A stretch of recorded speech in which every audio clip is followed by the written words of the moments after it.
So dear students, are you ready to take this class? Say yes. Okay. देखिए पिछले video में मैंने discuss किया था कि इलेक्ट्रिक फील्ड इंटेंसिटी क्या होती है, तो इसके विषय में और इलेक्ट्रिक डायपोल मोमेंट के विषय में भी जानकारी मिल गई थी। तो आज का जो सेशन चलने वाला है, जो पीरियड होने वाली है, इसमें हम आपको बताएंगे कि electric field intensity in axial और and on position of an electric dipole, यानी इलेक्ट्रिक डायपोल के कारण जो भी हमारे इलेक्ट्रिक इंटेंसिटी मिलती है, इलेक्ट्रिक फील्ड की इंटेंसिटी मिलती है, वो मुझको फाइंड आउट करनी है। तो देखिए जो इलेक्ट्रिक डायपोल होता है उसके कारण जो वैद्युत क्षेत्र की तीव्रता होती है वो तीन प्रकार की होती है। तो मैं आपको बता दूं कि आज मुझे पढ़ना क्या है या पढ़ाना क्या है। देखिए आज आपको जानकारी दी जाएगी कि वैद्युत द्विध्रुव के कारण उत्पन्न वैद्युत क्षेत्र की तीव्रता, अब ये कैसे कंडीशन में होती है, ये तीन कंडीशन में होती है। पहली क्या है, अक्षीय अथवा अनुदैर्ध्य स्थिति में, दूसरी क्या है, निरक्षीय अथवा अनुप्रस्थ स्थिति में, और तीसरी किसी भी स्थिति में। तो यानी कि ये तीनों जो कंडीशंस हैं, इन तीनों कंडीशन में जो है मुझे इलेक्ट्रिक डायपोल के कारण इलेक्ट्रिक फील्ड की इंटेंसिटी फाइंड आउट करनी है। ओके, तो चलिए हम पहले शुरुआत करते हैं एक्सियल पोजीशन से, कि जो अक्षीय स्थिति होती है उसका निगमन कैसे होता है। देखिए चलिए, अक्षीय अथवा अनुदैर्ध्य स्थिति में जो है वैद्युत द्विध्रुव यानी इलेक्ट्रिक डायपोल के कारण वैद्युत क्षेत्र की तीव्रता क्या होती है, इसके विषय में आप बता रहे हैं। ठीक है, देखिए मान लीजिए सपोज दैट कि माना एक वैद्युत द्विध्रुव ए बी कैसा है, यहां से मैं लिख दे रहा हूं, थोड़ा सा आप इसको समझ लीजिएगा। सपोज दैट हम मान लेते हैं कि माना एक वैद्युत द्विध्रुव है, इसके विषय में बता दिया गया था कि वैद्युत द्विध्रुव यानी कि इलेक्ट्रिक डायपोल क्या होता है। देखिए जो इलेक्ट्रिक डायपोल होता है वो सपोज दैट ये ए है और ये बी है। जो इलेक्ट्रिक डायपोल होता है वो प्लस माइनस से मिलकर बनता है, इसके बारे में आप जानते ही हैं। चलिए यहाँ पर मैं माइनस क्यू कर दे रहा हूं, यहाँ पर प्लस क्यू कर दे रहा हूं। और ये भी बताया गया था कि इलेक्ट्रिक डायपोल में एक सेंटर पॉइंट होता है और इसके इधर डिस्टेंस एल होती है और इधर एल होती है। तो यानी कि जो टोटल डायपोल की डिस्टेंस होती है ए टू बी होती है, यानी दोनों आवेशों के बीच की जो दूरी होती है वो 2l मानी जाती है। और कैसे होता है इसके विषय में कल बताया गया था। ठीक है, चलिए अब मान लेते हैं कि माना एक वैद्युत द्विध्रुव ए बी दो बिंदु आवेशों प्लस क्यू और माइनस क्यू से मिलकर बना है, जिनके बीच की दूरी क्या है, 2l है। ये क्लियर हो गया। चलिए वैद्युत द्विध्रुव के परावैद्युतांक के माध्यम में स्थित है। अगर मैं मानूं कि इसका जो है पूरे सिस्टम का जो ये प्लस क्यू है और ये माइनस क्यू है, इसका परावैद्युतांक क्या है, वो के है। के परावैद्युतांक वाले माध्यम में रखा गया है। परावैद्युतांक ये परावैद्युतांक है के और इसी माध्यम में इसको रखा गया है। चलिए वैद्युत द्विध्रुव की अक्ष अथवा अनुदैर्ध्य स्थिति में द्विध्रुव के केंद्र ओ, केंद्र कहाँ है, ये है केंद्र ओ से आर दूरी पर, मान लेते हैं कि यहां से आर दूरी पर, कहां पे, यहां पे, और मैं इस डिस्टेंस को दिखा दे रहा हूं कि इसका जो सेंटर पॉइंट है डायपोल का, डायपोल के सेंटर पॉइंट से आर डिस्टेंस पे एक कोई पॉइंट है। ठीक है, और वो बिंदु क्या है, वो बिंदु पी है। ठीक है, आर दूरी पर, यानी कि जो इलेक्ट्रिक डायपोल है इससे आर दूरी पर कोई पॉइंट पी है।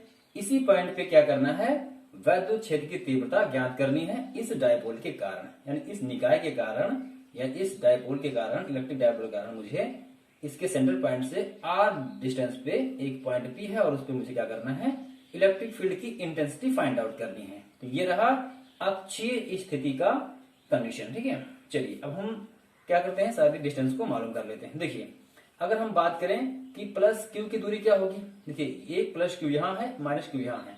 अब मुझे क्या करना है, इस पॉइंट से यानी पी बिंदु से सबकी डिस्टेंस निकाल लेनी है, क्योंकि मुझे कूलॉम का रूल लगाना पड़ेगा, तो मुझे डिस्टेंस चाहिए भाई। ठीक है, चलिए एक आवेश यहाँ है, एक आवेश यहाँ है, तो इस आवेश की यहां से हम दूरी निकाल लेते हैं। तो प्लस क्यू की क्या दूरी, देखिए मैं लिख दे रहा हूं कि आवेश प्लस क्यू की पी से दूरी, पी से दूरी क्या हो जाएगी, देखिए प्लस क्यू यहां पे है और पी यहां पे है। देखिए यहां से यहां तक की दूरी आप समझने का प्रयास कीजिए। देखिए यहां से यहां तक की दूरी क्या है, टोटल आर है, और यहां से यहां तक यानी कि ओ और ए के बीच की दूरी क्या है, वो एल है। और मुझे क्या ज्ञात करना है, एपी ज्ञात करना है। तो मैं यहाँ लिख दूंगा कि एपी इजिकल टू क्या हो जाएगा, वो हो जाएगा ओपी माइनस ओ ए, ये हो जाएगा। यहां से आप देख सकते हैं डायग्राम से, ठीक है। तो मुझे क्या मिल जाएगा कि एपी इजिकल टू क्या मिल जाएगा, ओपी की वैल्यू कितनी है, ओपी की वैल्यू है आर, और ओ ए की वैल्यू कितनी है, देखिए ओ ए की वैल्यू है एल, तो आर माइनस एल, ये डिस्टेंस हो गई किसकी, प्लस आवेश, देखिए आवेश प्लस क्यू की पी से दूरी हो गई, यानी कि इतनी दूरी हो गई। मैं इसको यहां लिख दूं, इसकी बीच की दूरी कितनी है, आर माइनस एल है, कहां से, यहां से यहां तक। ये मैटर क्लियर हुआ। चलिए अब हम बात कर लेते हैं इसी प्रकार जो है, इसी प्रकार मुझे क्या करना है, माइनस क्यू की पी से दूरी क्या कर लेनी है। देखिए माइनस क्यू की पी से दूरी जो होगी वो क्या होगी, अब देख लीजिए कि यहाँ पे देखिए माइनस क्यू यहाँ पे है और पी यहाँ पे है, तो अब मुझे क्या करना है, बी से पी की दूरी निकालनी है, तो बीपी हो जाएगा। बीपी इजिकल टू क्या हो जाएगा, देखिए अब बीपी इजिकल टू करना है, ये टोटल डिस्टेंस यहां से यहां तक होगी, तो इसका मतलब ये हो गया कि बीपी इजिकल टू, ये कहां से, ये ए बी ए प्लस, अब यहां से यहां तक करूं, या फिर मैं ऐसा कर दूं कि बी ओ, सेंटर पॉइंट से अगर मैं ले रहा हूं तो सेंटर पॉइंट से ही देख लिया जाए, तो सेंटर पॉइंट से क्या होगा, बी ओ प्लस ओपी हो जाएगा, तो टोटल क्या हो जाएगा, बीओ की वैल्यू है एल प्लस आर, या इसको हम ऐसे भी कर सकते हैं, कैसे, ये हो जाएगा आर प्लस एल। देखिए आर प्लस एल डिस्टेंस आ गया किसका, माइनस क्यू से। देखिए पार्टिकुलर जो पॉइंट हमारा पी है, इस पी पॉइंट पे जो है माइनस क्यू की डिस्टेंस आ गई आर प्लस एल, और प्लस क्यू की डिस्टेंस आ गई आर माइनस एल। चलिए ठीक है, ये मुझे डिस्टेंस मिल गई। देखिए अब करना क्या है, अगर डिस्टेंस मुझे मिल गया तो मैं यहां लिख दूंगा कि अब मुझे क्या करना है, पर इस आवेश के कारण और इस आवेश के कारण, यानी कि एक बार प्लस के एक बार माइनस के कारण मुझे इस पे जो है विद्युत क्षेत्र की तीव्रताएं निकालनी है। देखिए मैं डायग्राम में बता दूं कि भाई जब हम प्लस क्यू के कारण, यानी कि इस आवेश के कारण अगर इस पर हम निकालेंगे, क्या निकालेंगे, विद्युत क्षेत्र की तीव्रता, तो वो सदैव इसकी जो दिशा निकलेगी वो इधर को होगी।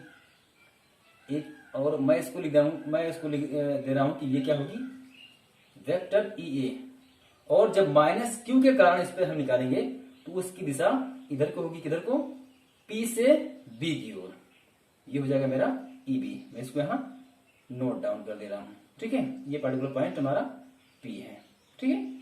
चलिए और इसका जो परिणामी होगा वो इधर को होगा, और मैं यहां लिख दे रहा हूं कि इसका रिजल्टेंट जो है इधर को जाएगा, ठीक है।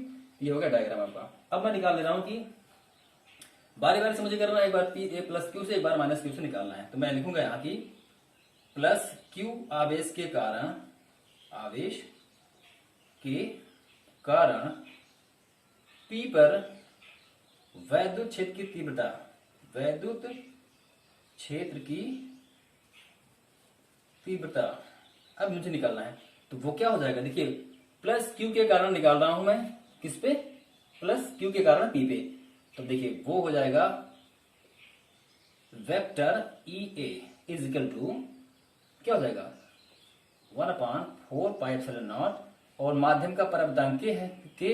अब देखिए कल निगमन करवाया गया था कि Q/R² होता है, तो अब देखिए यहाँ डिस्टेंस क्या है, जो डिस्टेंस है प्लस क्यू और पी के बीच की, वो क्या है, एपी है।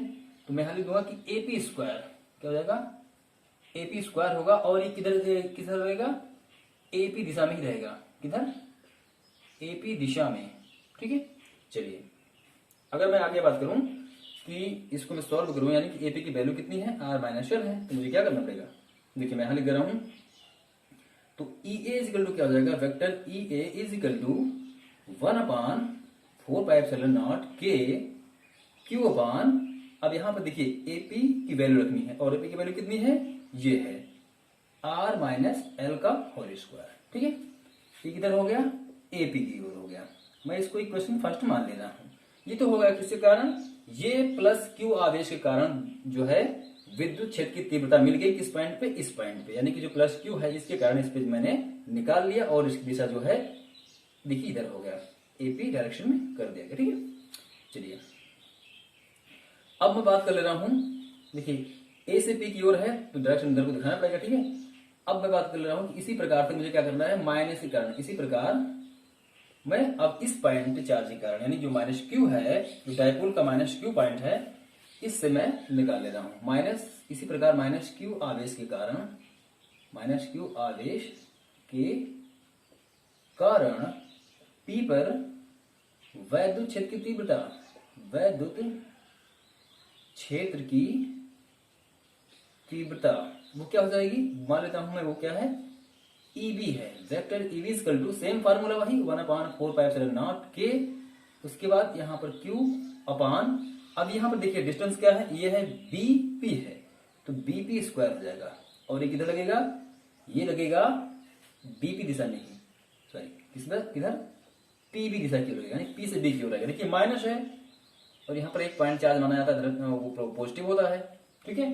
तो आकर्षण का टेंडेंसी है, तो ये जो है दिशा चेंज हो जाएगी, P से B की ओर हो जाएगा। क्योंकि माइनस है और यहाँ पर पॉजिटिव जो है परीक्षणावेश, धनात्मक परीक्षणावेश माना जाता है, तो आकर्षण के कारण जो है ये दिशा PB की ओर हो जाएगी, यानी इधर की ओर हो जाएगी, ठीक है। चलिए अब मैं इसकी वैल्यू रखूं तो मुझे क्या मिल जाएगा कि vector EV equal to 1/, same इसको ऐसे उतार लेना है, कुछ नहीं करना है। और यहाँ Q अपान, देखिए BP की वैल्यू क्या है, BP की वैल्यू है यहाँ पर R प्लस एल, तो मैं यहाँ लिख दूंगा कि R प्लस एल का होल स्क्वायर, और ये P से B की ओर इसकी डायरेक्शन हो जाएगी, यहाँ की ओर मैं लिख दे रहा हूँ, ठीक है। चलिए ये हो गया, मैं इसको इक्वेशन सेकंड मान ले रहा हूँ। चलिए देखिए इस प्रकार से जो है प्लस Q के कारण इस पर जो है मुझे इलेक्ट्रिक फील्ड की इंटेंसिटी मिल गई, और माइनस Q के कारण जो है इस पर्टिकुलर P पॉइंट पे इलेक्ट्रिक फील्ड की इंटेंसिटी मिल गई। दोनों इक्वेशन फर्स्ट और सेकंड से मुझे मिल गया।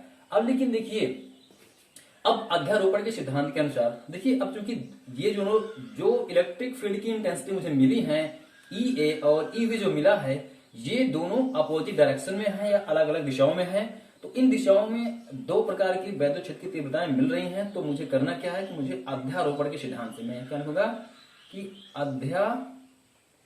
अध्यारोपण के सिद्धांतानुसार, देखिए अध्यारोपण के सिद्धांतानुसार कुछ नहीं करना, मुझे इसको ऐड कर लेना बस, ठीक है। अब क्या करना है, देखिए बिंदु P पर अध्यारोपण के सिद्धांतानुसार बिंदु P पर परिणामी वैद्युत क्षेत्र की तीव्रता जो वेक्टर EA और वेक्टर EV है, इसका सदिश योग के बराबर होगी, ठीक है। कहने का मतलब जो अध्यारोपण का सिद्धांत कहता है वो ये कहता है कि जो पॉइंट P है, इस पर जो इलेक्ट्रिक फील्ड की इंटेंसिटी मिली है EA और EV, ये इस रूल के हिसाब से इनके सदिश योग के बराबर होगी। तो कहने का मतलब ये हो गया कि जो मुझे मिलेगा पर्टिकुलर P पॉइंट पे, तो वो P पॉइंट पे जो रिजल्टेंट इलेक्ट्रिक फील्ड इंटेंसिटी मिलेगी, ठीक है, वो इज इक्वल टू क्या होगा, vector EA plus vector EV। ये रिजल्टेंट जो है इलेक्ट्रिक फील्ड की इंटेंसिटी मिलेगी कहां पे, P पॉइंट पे अध्यारोपण के सिद्धांत के अनुसार, ठीक है। अब देखिए चूंकि जो EA है और EV ये दोनों अपोजिट डायरेक्शन में हैं। अगर ये दोनों अपोजिट डायरेक्शन में हैं, तो अगर मैं इनका परिणामी निकालूं कि इनका परिणामी वैद्युत क्षेत्र की जो तीव्रता होगी वो क्या होगी, तो वो हो जाएगी is equal to EA minus EB। जी हाँ, अगर ये दोनों अपोजिट डायरेक्शन में हैं तो हम क्या करेंगे, इनका जो है अंतर ज्ञात कर लेंगे। इनका जो अंतर होगा वही क्या होगा, इनकी परिणामी वैद्युत क्षेत्र की तीव्रता होगी। अगर जो देखिए, अगर ये सेम डायरेक्शन में होती तो इनका हम जोड़ कर लेते, इनका योग कर लेते, लेकिन ये अलग अलग डायरेक्शन में है, एक इधर को लग रहा है, एक इधर को लग रही है, यानी कि इलेक्ट्रिक जो फील्ड की इंटेंसिटी इस साइड में है और एक इस साइड में है, अपोजिट डायरेक्शन में है, तब मुझे इनका अंतर निकालना पड़ेगा। चलिए अब करना कुछ नहीं है, आपको जो है समीकरण 1 और 2 से आपको वैल्यू रख देनी। देखिए EA की वैल्यू कितनी आई है, जो electric field intensity positive charge के कारण है उसकी वैल्यू है 1/4πε0 के Q upon R minus L का होल स्क्वायर, ठीक। और फिर यहां मैं माइनस कर दूंगा। और EV की वैल्यू कितनी है, देखिए EV की वैल्यू जो है इतना है, सेम वही है, केवल डायरेक्शन थोड़ा सा चेंजिंग आई है, K और ये Q upon R plus L है, देखिए R प्लस एल का होल स्क्वायर। ये मिल गया मुझे इन दोनों का मैग्नीट्यूड वैल्यू, ठीक है। EA की वैल्यु मिल गई और EV की वैल्यू मिल गई। अब मुझे इसको सिंप्लीफाई कर लेना है बस, और कुछ नहीं करना है। देखिए सिंप्लीफाई कैसे करेंगे, मैं आपको यहाँ बता दे रहा हूँ। देखिए 1 प्लस 1/4πε0 के यहाँ भी है, यहाँ भी है, ये कॉमन बन रहा है, और ये Q भी कॉमन बन रहा है, यहाँ वहां दोनों इक्वल है।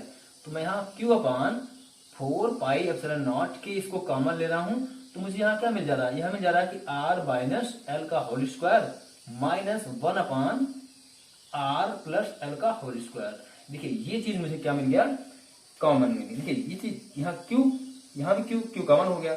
1 अपान 4 पाई एप्सिलॉन नॉट यहाँ भी है, यहाँ भी है, ये भी कॉमन हो गया। और अंदर में बचा क्या, यहाँ 1 अपान आर माइनस एल का होल स्क्वायर, माइनस को उतार दिया गया है और यहाँ पर 1 अपान आर प्लस एल का होल स्क्वायर, ये बचा यहाँ पे। अब इसको और सिंप्लीफाई करेंगे तो इसका जो है मैं क्रॉस मल्टीप्लिकेशन करा रहा हूँ, देखिए तब क्या होगा।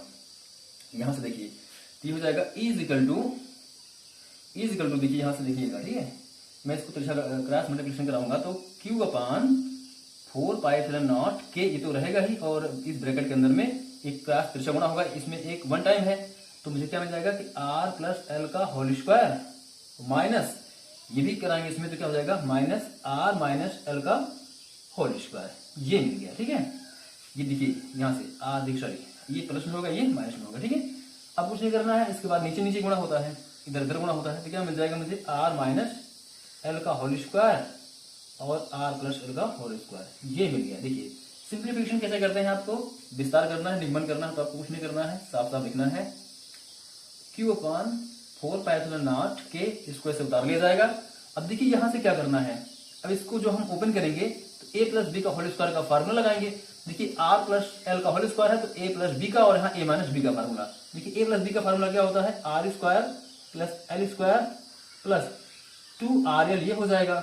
माइनस से अगर हम अंदर में मल्टीप्लीकेशन करवाएंगे तो देखिए आर स्क्वायर होगा, क्या हो जाएगा minus R square, A plus L square है तो हो जाएगा माइनस एल स्क्वायर, और फिर यहाँ देखिए क्या होगा, यहाँ होगा माइनस, देखिए हमारे तरह माइनस 2 आर एल होगा, लेकिन यहाँ माइनस है तो क्या हो जाएगा प्लस 2 आर एल हो जाएगा। ठीक है, इसके बाद अपान, देखिए यहाँ पे आर माइनस एल यहाँ है और आर प्लस एल यहाँ है, तो ए धन बी, ए माइनस बी का फार्मूला बन रहा है। तो ये क्या हो जाएगा R square minus L square का होल स्क्वायर, और मैं इसको यहाँ पे क्लोज कर दे रहा हूँ। देखिए यहाँ पे ये आर स्क्वायर और ये आर स्क्वायर प्लस माइनस है कैंसिल, ये एल स्क्वायर ये एल स्क्वायर प्लस माइनस है कैंसिल हो गया।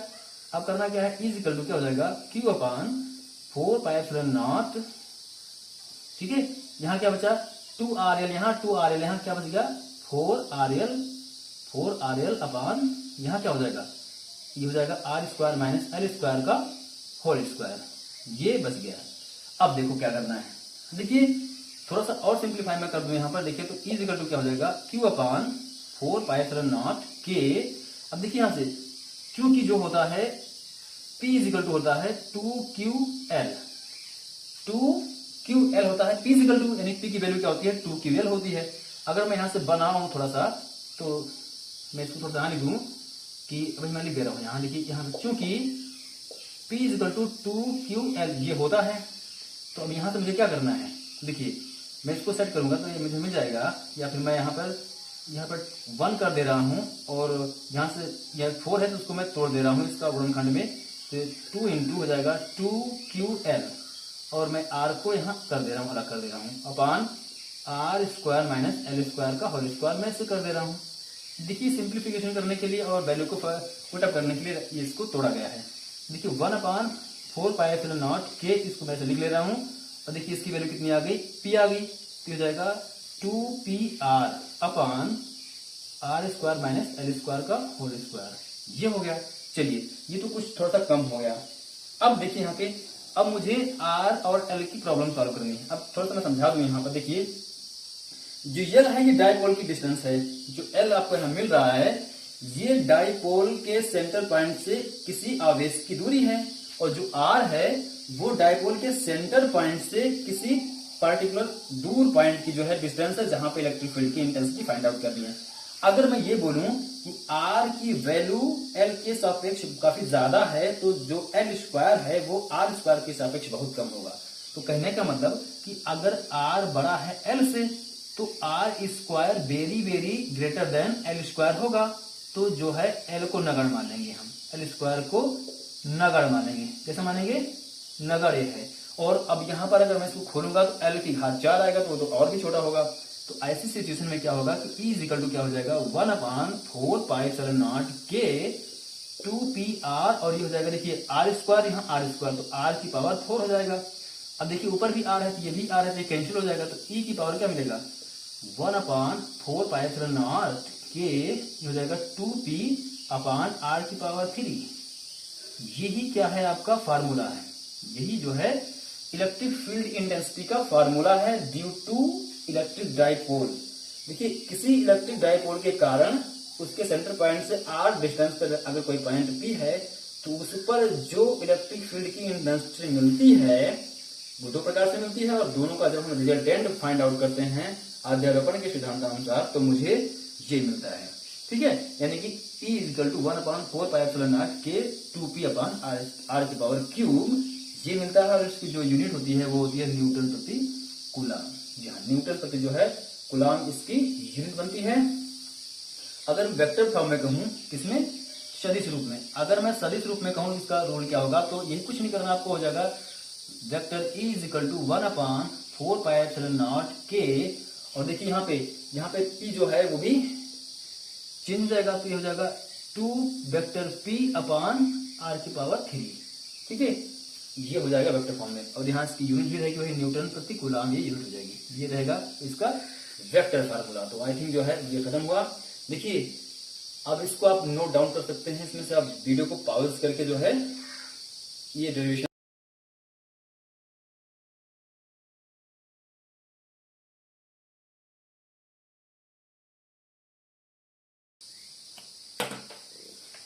चलिए अब हम बात करते हैं अक्षीय अथवा अनुदैर्ध्य स्थिति में, तो हो गया। अब हम बात करते हैं कि निरक्षीय अथवा अनुप्रस्थ स्थिति में, यानी कि निरक्षीय अथवा अनुप्रस्थ स्थिति में जो है इलेक्ट्रिक फील्ड की इंटेंसिटी डायपोल के कारण क्या होती है। देखिए अगर इसको निकालना है तो फिर भी मुझे क्या पड़ेगा, एक डायग्राम बनाना पड़ेगा।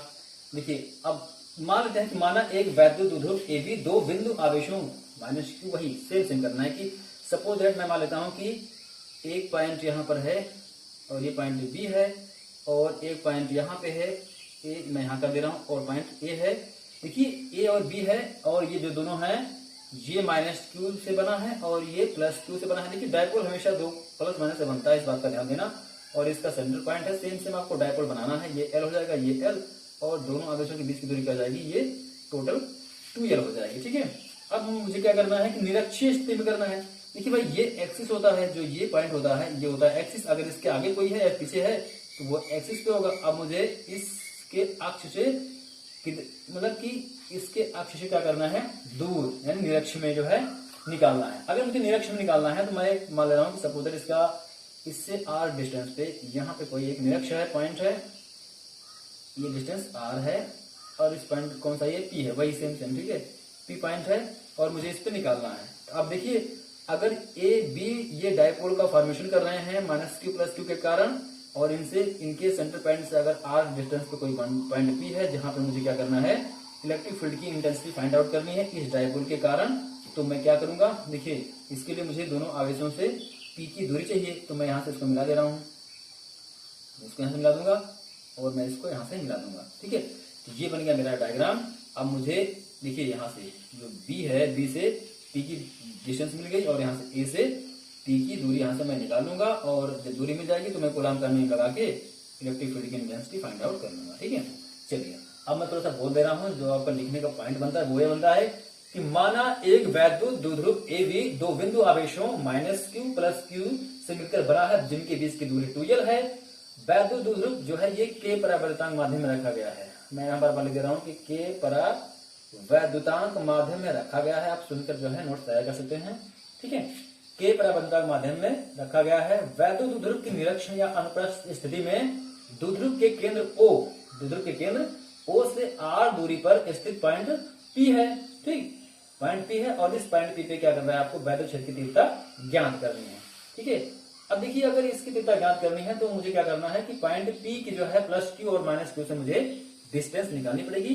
अब इसके लिए मुझे क्या करना पड़ेगा, मैं लिख दूंगा कि -q की दूरी यहाँ से, या मैं यहाँ पर सीधे मैं लिख दे रहा हूँ कि मुझे A भी निकालना है, तो सॉरी P भी निकालना है, या BP निकालना है, तो BP = क्या हो जाएगा।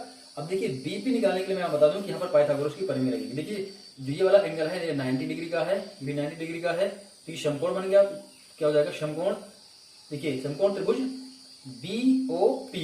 BOP में क्या होता है, ये R है, ये L है, तो अगर मैं ये बताऊं ये कर्ण है, ये लंब है, ये आधार, ये गण है, तो मुझे जो बीपी मिलेगा वो क्या मिलेगा कि अंडर रूट, वो क्या मिल जाएगा under root R square plus L square, ये मिल जाएगा। ठीक है, इसी प्रकार मुझे ये भी मिल जाएगा, एपी इजिकल टू क्या हो जाएगा, वो भी हो जाएगा, यानी कि ये डिस्टेंस क्या हो जाएगी R square plus L square, और ये भी क्या हो जाएगा under root R square plus L square, ये भी हो जाएगा। ठीक है, ये भी जाएगा R square plus L square, दोनों ही डिस्टेंस जो है बराबर है। ठीक है, अक्षीय में ऐसा नहीं था, लेकिन जो है निरक्षीय में दोनों डिस्टेंस जो है वो बराबर है आवेश से। ठीक है, चलिए ये चीज मुझे मिल गया।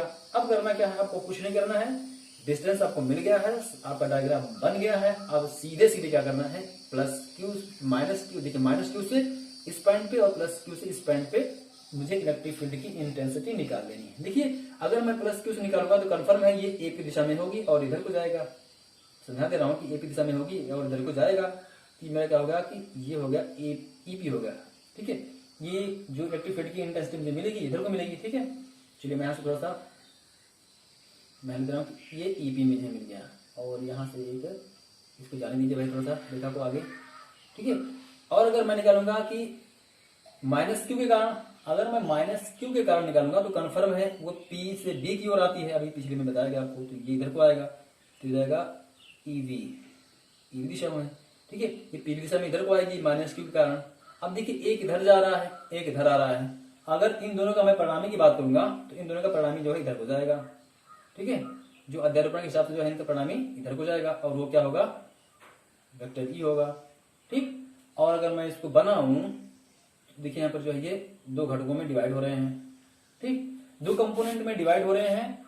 अगर मैं इन दोनों कंपोनेंट की बात करूं तो एक हॉरिजॉन्टल बन रहा है और एक वर्टिकल बन रहा है। तो मुझे देखना कैसे है, मुझे इस पॉइंट से देखना है। अगर मैं इस पॉइंट से देखूंगा कि यानी कि ये जो बेस है, अगर मैं इसको बेस मान के चल रहा हूँ और इस बेस पे अगर मैं वर्टिकल और हॉरिजॉन्टल कॉलम में जो है इलेक्ट्रिक फील्ड की इंटेंसिटी को अगर मैं डिवाइड करूं तो मुझे यहाँ पर मिल जाएगा, ये जो मुझे मिलेगा ये हॉरिजॉन्टल है। अगर ये हॉरिजॉन्टल बन रहा है तो ये मुझे मिल जाएगा इसका component E A sine theta मिल जाएगा। और अगर वर्टिकल की बात करूं तो वर्टिकल की जब मैं बात करूंगा तो ये जो कंपोनेंट मिलेगा मुझे ई ए कॉस थीटा मिल जाएगा। क्या मिल जाएगा, ई ए कॉस थीटा, ये मुझे इसका हॉरिजॉन्टल मिल जाएगा, सॉरी वर्टिकल मिल जाएगा। यही चीज यहाँ भी होगी, ये हमें क्या होगा, ये वर्टिकल होगा और ये हॉरिजॉन्टल होगा, सॉरी देखिए ये वर्टिकल होगा और ये वर्टिकल होगा, और ये दोनों क्या होंगे ई ए कॉस थीटा होगा, और ये हॉरिजॉन्टल होगा, और जो इधर को जाएगा वो भी क्या होगा हॉरिजॉन्टल होगा, वो दोनों क्या होगा साइन होगा। यानी कि यहाँ भी क्या होगा वही sine in E A sine theta ही होगा। ये हॉरिजॉन्टल और वर्टिकल कॉलम में इसको मैंने डिवाइड कर दिया। और कब वो डिवाइड होगा कि जब ये जो है जहां थीटा एंगल से टर्निंग लेगा, तो सपोज ये भी ठीक थीटा है, ये भी थीटा, यानी कि जो दोनों कंपोनेंट जो दोनों तीव्रताएं हैं अगर वो थीटा कोण बना रही हैं, ठीक, इसके किससे परिणामी से अगर थीटा कोण बना रही है, थीटा कोण पे ये है और इसके थीटा कोण पे ये है, तब जो है ये दो अलग अलग दिशाओं में है, दो अलग अलग जो है कंपोनेंट में है, तो दोनों का कंपोनेंट यहाँ पर फाइंड आउट कर लिया गया। ठीक है, अभी काम भी आएगा, काम डायग्राम आपको दिखाई दे रहा होगा, या मैं इसका अगर अलग से शेप बनाने की जरूरत है नहीं। चलिए अब मुझे क्या करना है, अब सीधे सीधे मुझे माइनस क्यू और प्लस क्यू के कारण जो है आवेश के कारण इस पॉइंट पे मुझे इलेक्ट्रिक फील्ड की इंटेंसिटी फाइंड आउट करनी है। चलिए अब मैं यहां लिखूंगा कि देखिए ये जो सारा सिस्टम बन जाए तो आपको सीधे सीधे करना है कि माइनस क्यू के कारण पी पर वैद्युत क्षेत्र की तीव्रता निकालेंगे सीधे सीधे। ठीक है, इलेक्ट्रिक फील्ड की इंटेंसिटी मुझे निकालनी है, तो वो क्या हो जाएगा vector EV is equal to 1/4π0 के हो जाएगा, और माइनस क्यू तो कोई मतलब है नहीं, क्यू अपान और डिस्टेंस हो जाएगी बीपी स्क्वायर, और बीपी स्क्वायर किधर को लगेगा भाई, देखिए अगर बीपी स्क्वायर मैं निकालूंगा तो वो हमेशा पी से बी की ओर ही लगता है, दिशा है पीबी ओर। ठीक है, पीबी की ओर हो जाएगा। ठीक, यानी से पी से बी की ओर इधर को आ रहा है। ठीक है, ये देखिए लिखा गया है। इसी प्रकार मुझे क्या करना है, अब ये माइनस हो गया प्लस क्यू के कारण पी पर उत्पन्न वैद्युत क्षेत्र की तीव्रता, और ये क्या हो जाएगी, ये हो जाएगा vector E A is equal to 1/4π0 के क्यू अपान ये क्या हो जाएगा AP स्क्वायर। देखिए यहां से ये जाएगा AP स्क्वायर। ठीक, अब देखिए यहां से इसकी आप वैल्यू भी रख सकते हैं, यहां भी इसकी वैल्यू रख सकते हैं, यहाँ पे मैं भूल गया हूं, बट आप रख सकते हैं। ठीक है, AP स्क्वायर और ये AP की दिशा में लगेगा, किधर लगेगा, ये P से A की ओर। ठीक, AP की दिशा में यानी कि इधर को निकल रहा है, ये AP की साइड में जा रहा है, तो AP दिशा में AP की ओर, AP की ओर ये जो है इसकी डायरेक्शन हो जाएगी इसकी। अभी जो है अक्षय में आपको बताया गया था। ठीक है, जैसे सेम अक्षय में होता है वैसे होता है। अब मुझे क्या करना है, AP की यहाँ वैल्यू रख देनी है, तो vector EA is equal to 1/4π0 K Q upon AP की जो है, देखिए AP स्क्वायर है। अगर AP स्क्वायर है यहाँ, देखिए यहाँ पे AP स्क्वायर है, तो यहाँ पर क्या है, देखिए AP की वैल्यू कितनी है, अंडर रूट के अंदर है, तो अंडर रूट हट जाएगा। जब मैं ऐसे लिख दूं कि under root R square plus L square, तो इसका होल स्क्वायर करूंगा तो मुझे क्या मिल जाएगा, मुझे मिल जाएगा 1/4π0 K ये Q upon R square plus L square मिल जाएगा। ठीक है, किधर, AP की ओर। चलिए यहां भी वही होगा। ठीक, यहां भी क्या होगा, सेम से वही होगा, बट आपको लिख लेना उसको यहाँ पर। ठीक है, जो यहाँ लिख लिया मैं फिर यहाँ लिख दूँ। देखिए मैं यहाँ कर दे रहा हूँ थोड़ा सा पोजीशन में, तो प्रॉब्लम आ जाएगी। ये हो जाएगा E इज इक्वल टू,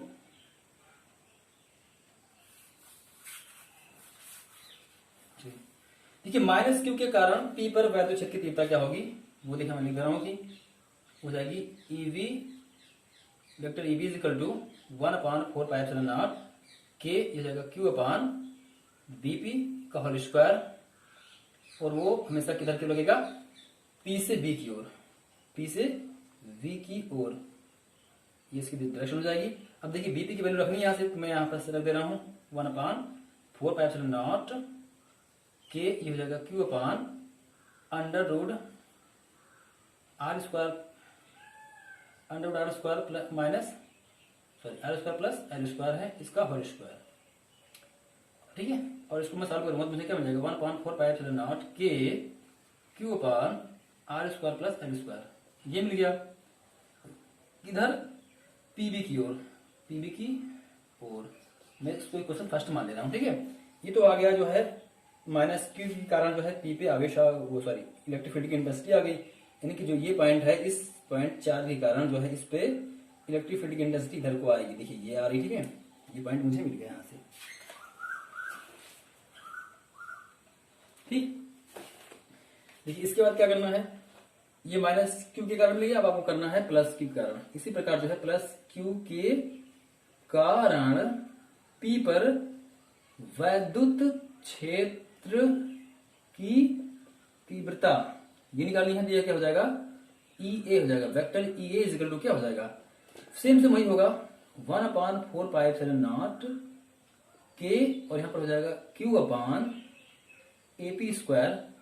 अगर मैं AP स्क्वायर करूंगा और ये A से P की ओर दिशा भी देगी, किधर को जाएगा भाई, A से P की ओर, क्योंकि ये पॉजिटिव है। ठीक है, किधर जाएगा, A से P की ओर, ये निकल गया। ठीक, अगर A से P की ओर निकल गया तो देखिए आपको अब क्या करना है, अब आपको इसकी वैल्यू रखनी है AP की, तो 1/4π0 K, और यहाँ देखिए AP स्क्वायर है तो सेम सेम ऐसे भी होगा, और इसका हो जाएगा Q upon R square plus L square, जो है इसकी डिस्टेंस हो जाएगी, और ये AP की ओर हो जाएगा।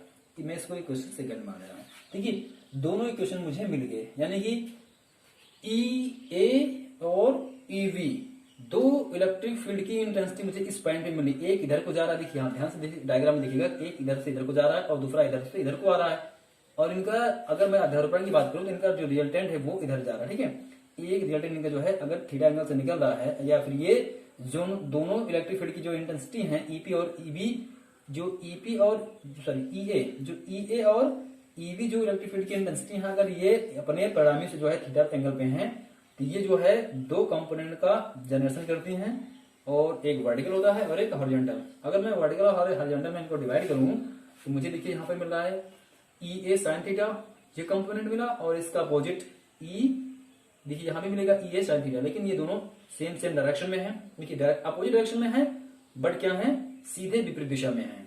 अगर मैं यहाँ बात करूं कि इनका जो हॉरिजॉन्टल है, उसका जो वर्टिकल कंपोनेंट है, देखिए वर्टिकल कंपोनेंट इनका जो है वो अलग अलग दिशाओं में थीटा एंगल से डिवाइड हो रहा है। देखिए ये इधर जा रहा है, अपोजिट, सीधे अपोजिट डायरेक्शन में नहीं है, बल्कि वो थीटा एंगल पे जो है वो मूव कर रहा है। तो कहने का मतलब जो इनका हॉरिजॉन्टल कंपोनेंट है वो निष्क्रिय हो जाएगा। क्यों होगा? क्योंकि एक ऊपर जा रहा है, एक नीचे जा रहा है। तो हॉरिजॉन्टल यानी इस पर्टिकुलर पी पॉइंट पे जो हॉरिजॉन्टल कंपोनेंट है इलेक्ट्रिक फील्ड इंटेंसिटी का, वो निष्क्रिय हो जा रहा है, क्योंकि दोनों परिणाम में बराबर हैं, दिशाओं में विपरीत हैं। लेकिन जो वर्टिकल कंपोनेंट है इस पॉइंट पी पे इलेक्ट्रिक फील्ड इंटेंसिटी का जो हॉरिजॉन्टल तो निष्क्रिय होगा, जो वर्टिकल कंपोनेंट है वो थीटा एंगल से जो है दूर जा रहा है, ये परिणामी से थीटा एंगल बना के मूव कर रहा है। तो इसका मतलब ये हो गया कि जो मुझे इस पर रिजल्टेंट मिलेगा वो हॉरिजॉन्टल के कारण नहीं बल्कि वर्टिकल के कारण मिलेगा। यानी कि जो परिणामी मिलेगा मुझे इस पी पॉइंट पे, वैद्युत क्षेत्र की जो तीव्रता का परिणामी होगा वो जो है ऊर्ध्वाधर घटक के कारण मिलेगा। ठीक है, चलिए अब मैं यहां पर बता दूं कि जो पी पॉइंट पे अगर मैं बात करूं, अतः जो है मैं लिख दे रहा हूं कि अतः जो है, ये तो समझ में आ ही होगा कि देखिए सेम कुछ नहीं करना भैया, आपको केवल एक बात की बात कि जो हमारा हॉरिजॉन्टल कंपोनेंट है वो परिणाम में बराबर और दिशा में विपरीत होने के कारण निष्क्रिय हो जाएगा, और जो ऊर्ध्वाधर यानी कि जो वर्टिकल कंपोनेंट है वो निष्क्रिय नहीं होगा क्योंकि वो थीटा एंगल से मूव कर रहा है। तो जो रिजल्टेंट मिलेगा मुझे वो वर्टिकल कंपोनेंट के कारण मिलेगा। अतः मैं निकालूंगा कि बिंदु पी पर, बिंदु या पी पर परिणामी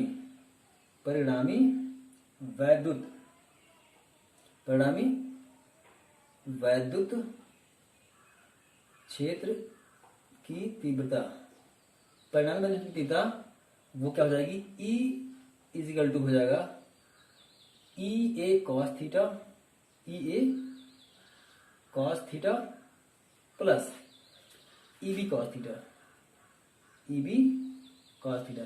यानी कि जो आवेश प्लस Q का वर्टिकल कंपोनेंट है और जो आवेश माइनस Q का वर्टिकल कंपोनेंट है, उसी का जो है रिजल्ट मुझे इस पर परिणामी के रूप में मिलेगा। ठीक, देखिए अब करना क्या है आपको, अब कुछ नहीं करना है, अब EA की वैल्यू और EB की वैल्यू यहां से इक्वेशन से आपको रख देना है। तो मैं यहां निकालूंगा। तो देखिए अब आपको करना है, देखिए EA और EB दोनों देखने में तो सेम लग रहे हैं, जो वैल्यू EA की आई है वही वैल्यू इसकी भी आई है, लेकिन इसकी डायरेक्शन जो है वो अलग अलग है। तो कुछ नहीं करना, आपको सीधे लिखना है। ये देखिए E का मान कितना है, 1/4πε0 के Q/r² प्लस L²। ठीक है, ये हो गया। और मैं बात करूं कि प्लस यहां पर मैं cos थीटा लिख दे रहा हूं, प्लस ये क्या हो जाएगा, वही सेम 1/4πε0 के Q/r² प्लस L², ये हो जाएगा, और यहां पे हो जाएगा cos थीटा। ठीक, अगर मैं बात करूं इन दोनों की, तो ये 2 से मल्टीप्लाई कर देंगे तो 1/4 कर जाएगा 4πε0 के हो जाएगा Q/r² प्लस L², ये हो जाएगा cos थीटा। ठीक, क्योंकि 2 बार है, दो से मैंने यहां पर जोड़ लिया। देखिए अब कुछ नहीं करना है, ये तो आपको मिल गया। ठीक है, ये फार्मूला आपको मिल गया है, सिंप्लीफाई करने पर एकदम मिल गया। अब मुझे क्या करना है, कुछ नहीं करना, बस थीटा की यानी cos थीटा की वैल्यू मुझे निकालनी है। देखिए cos थीटा की अगर वैल्यू निकालनी है तो मैं लिख रहा हूं कि cos थीटा इक्वल टू क्या हो जाएगा, हो जाएगा OB/PB। देखिए cos थीटा बराबर क्या होता है, आधार वर्गीकरण होता है। अब मैं यहाँ पर देखिए बात कर ले रहा हूँ कि आधार वर्गीकरण कैसे निकलेगा। PB क्या है, देखिए PB यहाँ पे है, और OB क्या है, O देखिए यहाँ पे OB यहाँ पे है, ये हो गया आधार। ठीक, ये आधार हो गया। और ये अब देखिए ये जो cos थीटा मिल रहा है एक्चुअली यहाँ पे मिलेगा, लेकिन जो सेम डायरेक्शन, जो चीज यहाँ पे आपका ट्रायंगल मिल रहा है वही ट्रायंगल जो है आपका रिजल्टेंट में मिलेगा। ठीक, अगर ये थीटा है, ये थीटा है, ये भी क्या होगा, थीटा ही होगा।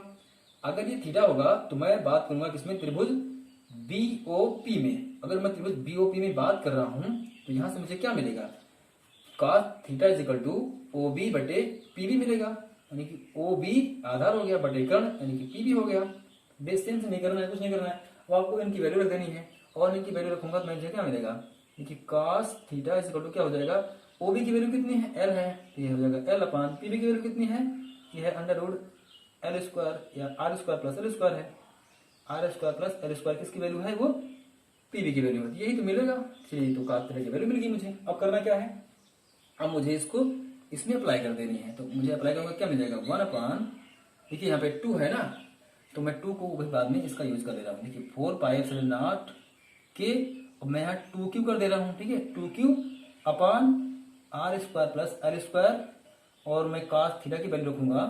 तो cos थीटा का मान क्या आ गया, देखिए इतना आ गया, तो जाएगा l upon under root L square plus या R square plus L square आ गया।